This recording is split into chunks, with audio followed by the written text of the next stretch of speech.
It's 7 a.m. on a cold October morning. I just hopped the fence and I'm in the green pastures of Stanley Park's Brockton Oval. In part one of my Percy Williams tribute, we learned that his homecoming parade ended here with 20,000 cheering fans. Today in part two, we're going to visit the site of Percy's tragic death, get a personal tour at the BC Sports Hall of Fame, and at the very end, I'm going to show you a secret tribute to Percy hiding in plain sight. Here at the same track where he competed in high school races just a few years earlier, young Percy was presented with a surprise gift, a brand new car. Here he is with his new Graham Page coupe.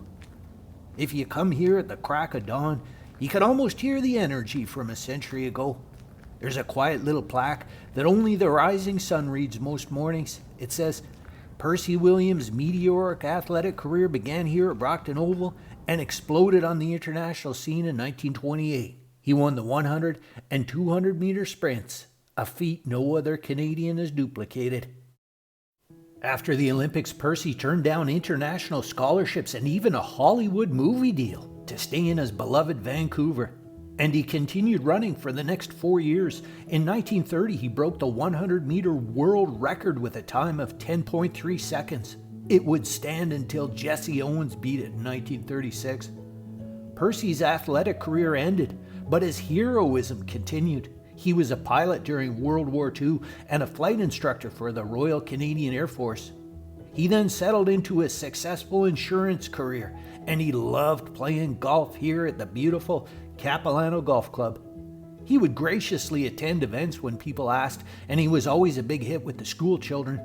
But Percy never sought the spotlight, and he stayed humble all his life. Some even say he was a reluctant hero. The good times would eventually fade for sweet Percy. His beloved mom passed away, and his Olympic gold medals were stolen.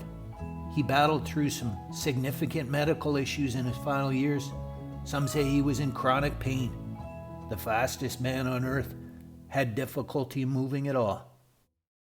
In his final years, Percy lived here in the lovely Chatelaine Apartments at 905 Chilco Street. On November 29, 1982, Percy had a doctor's appointment at 2 p.m., but he didn't go. Instead, he quietly retrieved a shotgun from his closet, and to minimize the mess for others, he climbed into his bathtub. And, well, for the sake of the kids watching, I won't share the details. Percy Williams, once the fastest man in the world, was gone. He was 74 years old. Apparently, the press didn't immediately reveal his cause of death out of respect for this legendary man.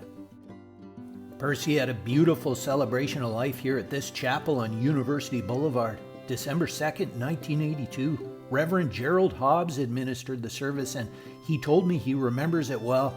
One of the mourners that day was Percy's buddy, another great Vancouver sprinter, Harry Jerome.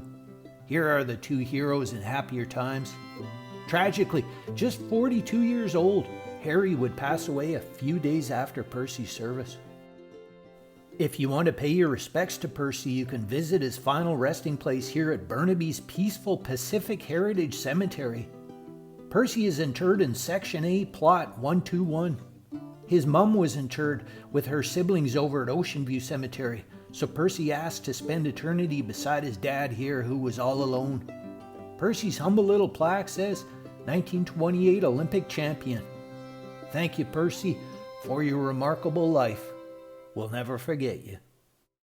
And we won't forget him because his legacy burns bright. He has a school named after him in Ontario. There was a postage stamp published in his honor, and he was made an officer of the Order of Canada. And he's a prestigious member here at the BC Sports Hall of Fame, where they're waiting for us inside. Let's head in, check it out. Right by the front door, you'll find Percy's blazer from the opening ceremonies in Amsterdam. From 1928, this is the oldest Olympic uniform at the Hall of Fame. Sweet Percy walked into the stadium wearing that jacket before he set the world on fire. In the Hall of Champions, you'll find his photo beside his buddy Harry Jerome. It says, Percy Williams, one of Canada's all-time great Olympians. All right, we're in for a treat here because the museum's curator, Jason Beck, is unlocking a cabinet and bringing some of Percy's items out just for us. Here's Jason. So these were given to us In 1985, so this is from the estate. So this would have been after Percy had passed away. You can see they were definitely used in competition, not heavily used. He had small feet, very small feet. Just eyeballing it, those might be like size 6 or 7. These with the shorter spikes, you can see there, these were likely used on harder surfaces. So maybe, hard packed dirt, cinders, maybe like a short grass track, maybe even wood, because he did run indoors on wood tracks. You'll see a lot of track spikes have much longer spikes than this. Okay, so this came to us in 1966. So this is one of the original artifact donations that Percy gave to us. This is the trowel that he used at the 1928 Olympics, and you can even see he's written at the Olympic Games held at Amsterdam, 1928, the 9th Olympiad. One of the trowels that was used to dig starting holes. There you go. Incredible. So he actually wrote his own explanation on the trowel.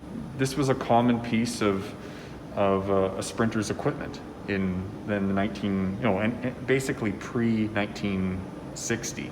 No blocks back then. No starting blocks, especially in the 1920s and 30s. Everything was run on dirt, on grass, cinders, and you had to dig your own holes. It wasn't until the 1960s when a lot of the races were run on like rubberized surfaces, and then you couldn't dig into that, so they developed starting blocks. And this one was used by Jesse Owens at the 1936 Olympics. So that's two really amazing trowels from two of the great sprinters of all time. And one from Canada, one from the US. So that would be very close to 100 years old then. This would be 92 years old. Wow. Pretty good shape. It looks like you could still use it today. Today's 100-meter record is 9.58 seconds. Percy's time was 10.3 seconds, wearing these leather spikes, starting from holes in the ground and running on a rough track. I wonder if he could have shaved off 0.7 seconds with today's technology. Our last stop, thanks to my loyal viewer Jake, is a secret tribute to Percy hiding in plain sight. First, those shoutouts today to Kathy Keegan-Lamb, Liston Chen, Lisa D, and Paul Walt. Thank you to Capilano Golf Club and the BC Sports Hall of Fame. Special thanks to Percy expert Samuel Hawley, who wrote a phenomenal book about Percy called I Just Ran. More about Sam in the details section below. Alright, if you're ever on the corner of Manitoba and 10th, check out this modest plaque tucked between the flowers.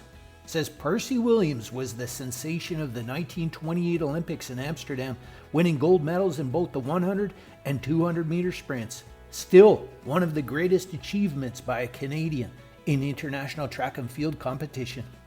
Hope you enjoyed this little taste of Vancouver. Thank you for watching. Please click the subscribe button. Until next time, be good to the other.